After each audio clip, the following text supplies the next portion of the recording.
아무튼 오늘 기분이 너무 좋았고 여러분들한테 오늘은 제가 아낌없이 퍼드리는 그런 날로 자꾸 만반의 준비를 하고 왔습니다. 저도 여러분들도 오늘 들을 준비 만반의 준비를 해주시기 바랍니다.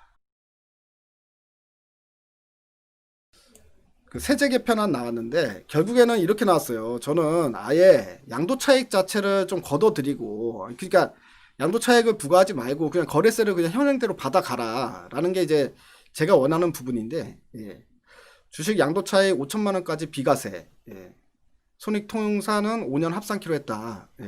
이런 그러니까 2천만 원에서 5천만 원으로 그냥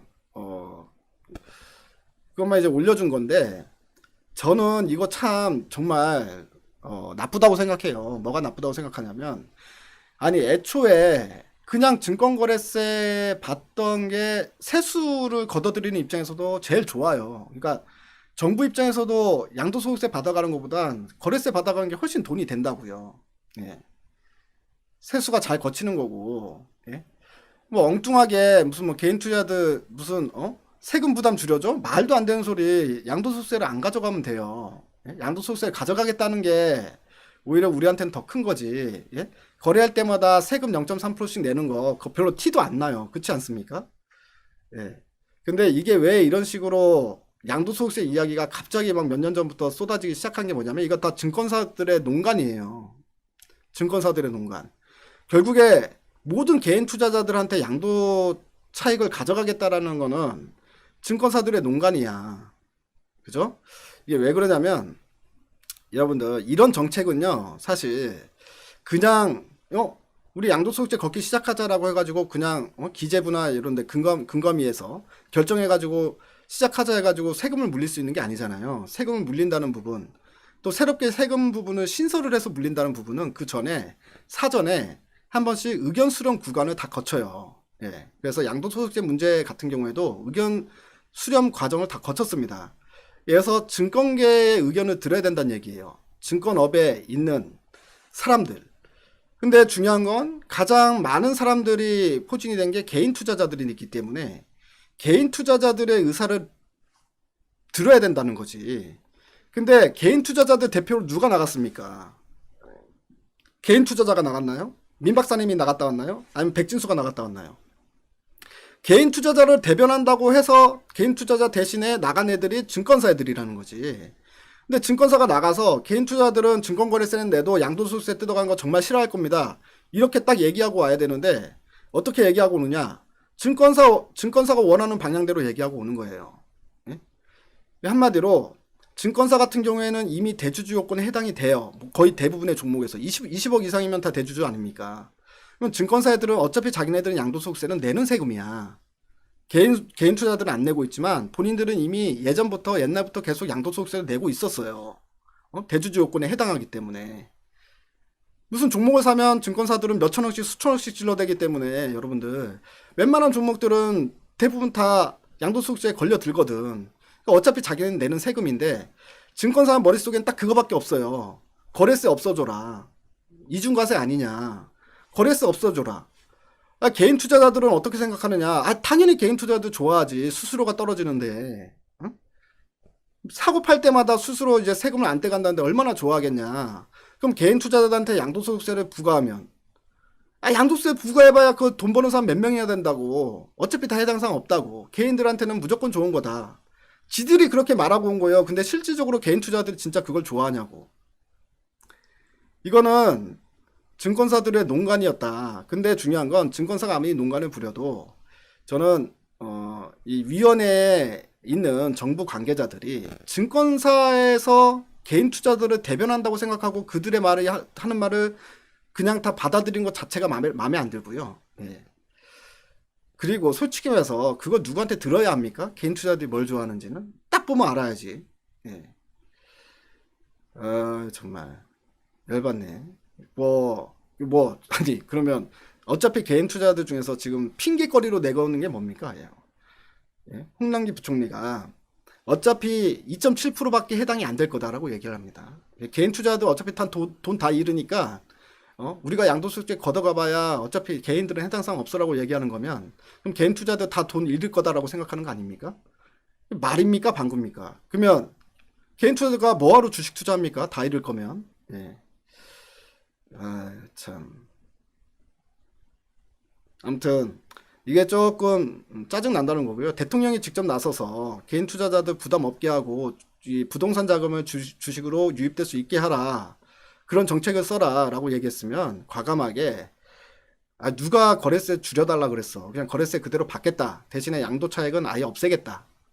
이렇게 나왔어야지. 금액을 올려가지고 그냥 예, 어영부영 넘어가려고 하는 이런 상황이 좀 되게 기분이 안 좋다. 좀 말씀드리고요. 종목 이야기 좀 해볼까요?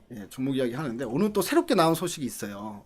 새롭게 나온 소식이 있는데 이거는 좀 보고 들어가야 되겠다 싶은 부분이 있습니다. 요거를 그냥 이제 보면서 설명해 드리는 게 나을 것 같아서요. 오늘 어떤 소식이 나왔냐면 여러분 아이폰에서 카메라 모듈 부품사가 변화될 것이다 라는 기사가 나왔어요. 그런 기사가 있었는데 그 기사가 나왔기 때문에 관심을 좀 가지고 봐야 되는 상황인데 이 기사가 오늘 나왔단 말이에요. 아까 말씀드렸죠. 이제 오늘 아까 장 끝나고 나서 새롭게 나온 기사들 좀 찾아보고 있다. 근데 이거는 상당히 이제 핫한 이제 좀 따끈따끈한 이슈이기 때문에 시장의 반응을 좀 할 것 같다라는 생각이 들어서 여러분께 말씀을 드리겠습니다. 자, 차근차근히 제가 설명을 해드릴게요.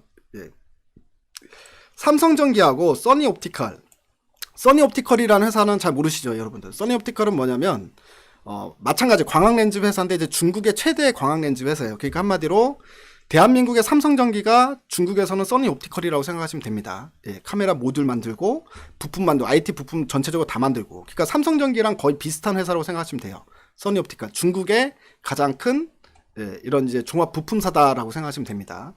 그래서 삼성전기하고 써니옵티컬이 이 2020년 2분기에서 2021년 사이에 아이폰 카메라 모듈 부품 공급업체로 신규 진입이 예상된다는 내용의 기사가 나왔어요, 오늘.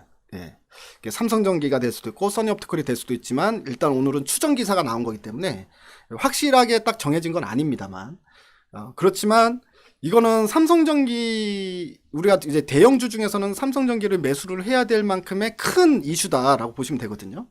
만약에 아이폰에 신규로 공급하기 시작한다고 하면은 삼성전기가 연간 벌어들이는 매출액에 플러스 1조 이상이 더해질 것 같아요. 그러면 삼성전기 같은 경우에 이 내용만 가지고도 실제로 주가가 기대감이 반영이 될 수 있고요. 이게 만약에 팩트다, 이제 나중에 결정이 되면 진짜 애플이 삼성전기한테 수주 준다, 뭐 이런 결과가 나오게 되면 실제로 매출액이 상당히 큰 폭으로 증가할 수 있을 것 같다. 이렇게 좀 생각할 수 있을 것 같거든요. 자, 당사는 애플이 삼성전기의 렌즈뿐 아니라 액추에이터에도 관심이 있을 것으로 추정한다. 그러니까 이제 렌즈냐 액추에이터냐 뭐냐 이거는 아직까지 뭐 내용이 나온 게 없기 때문에 자, 애플이 2022년에 폴디드 줌을 지원하는 카메라 모듈을 탑재할 계획을 갖고 있다. 근데 이 폴디드 줌은 이미지 센서의 크기가 커요. 그러니까 이제 일반적으로 우리가 사용했던 이미지 센서보다 크기가 커야 돼. 폴디드 줌이 들어간다고 하면 렌즈랑 사이즈가 다 커지기 때문에 렌즈를 컨트롤하는 액추에이터가 더 큰 힘이 필요하다. 그러니 삼성전기의 액추에이터가 납품될 가능성이 있다. 뭐 이런 관점에서 이야기하는 겁니다. 또 아이폰의 액추에이터 같은 경우는 스프링을 통해서 렌즈를 조절하는 스프링 방식인데 갤럭시 울트라 모델에서 적용된 액추에이터는 볼을 이용해서 렌즈를 조절하는 볼 방식이다. 이게 무슨 말이냐면요. 요거를 좀 이제 렌즈 구조에 대해서 잠깐 좀 설명드리면서 여러분한테 설명드리면 조금 이해가 쉬우실 것 같아서 제가 조금 설명을 드릴게요. 말이 어려우니까 한탄상 리포트 같은 경우에는 이제 여러분들 우리 주린이들 특히나 주린이들 같은 경우엔 내가 이제 분명히 한국말로 되어 있는 것 같긴 한데 이게 한국말인지 무슨 말인지 미국말도 아니고 되게 어렵잖아요. 그렇기 때문에 이거 좀 설명을 하면서 제가 말씀을 드려야지 여러분들 이해가 쉬울 것 같아요. 보면은 이제 카메라 모듈 안에 들어갈 때 이렇게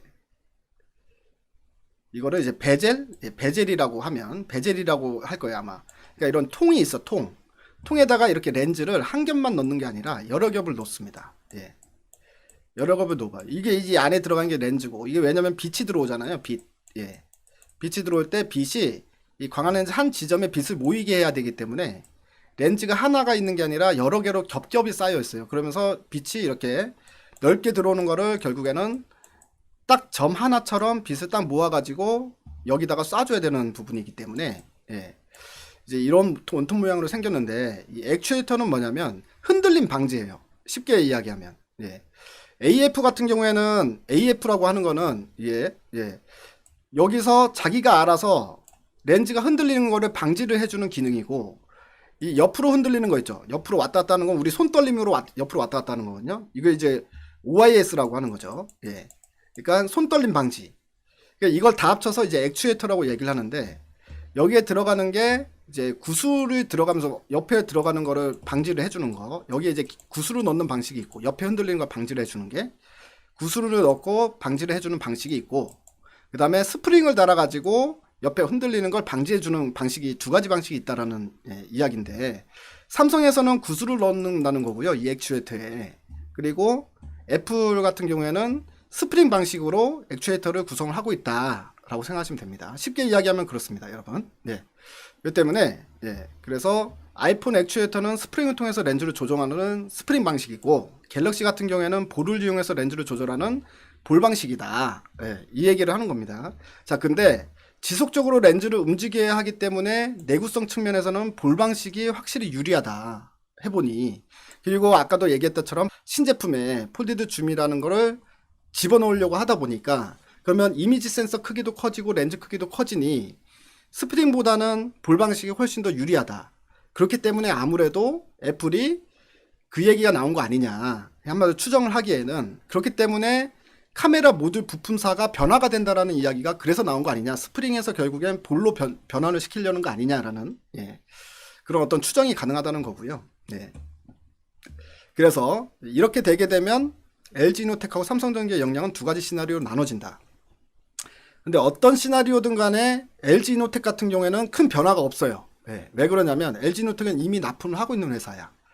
그리고 이제 얘네들이 모듈을 만들어서 줘요. 예, 그렇기 때문에 LG노텍 같은 경우는 원래 받는 돈을 계속 받고 납품을 하는 건데, LG노텍이 모듈을 만들 때 어떤 부품사가 LG노텍의 부품을 납품하냐의 차이기 때문에 삼성전기가 들어갈 가능성이 있으니 삼성전기가 수혜주다라고 생각하시면 되죠.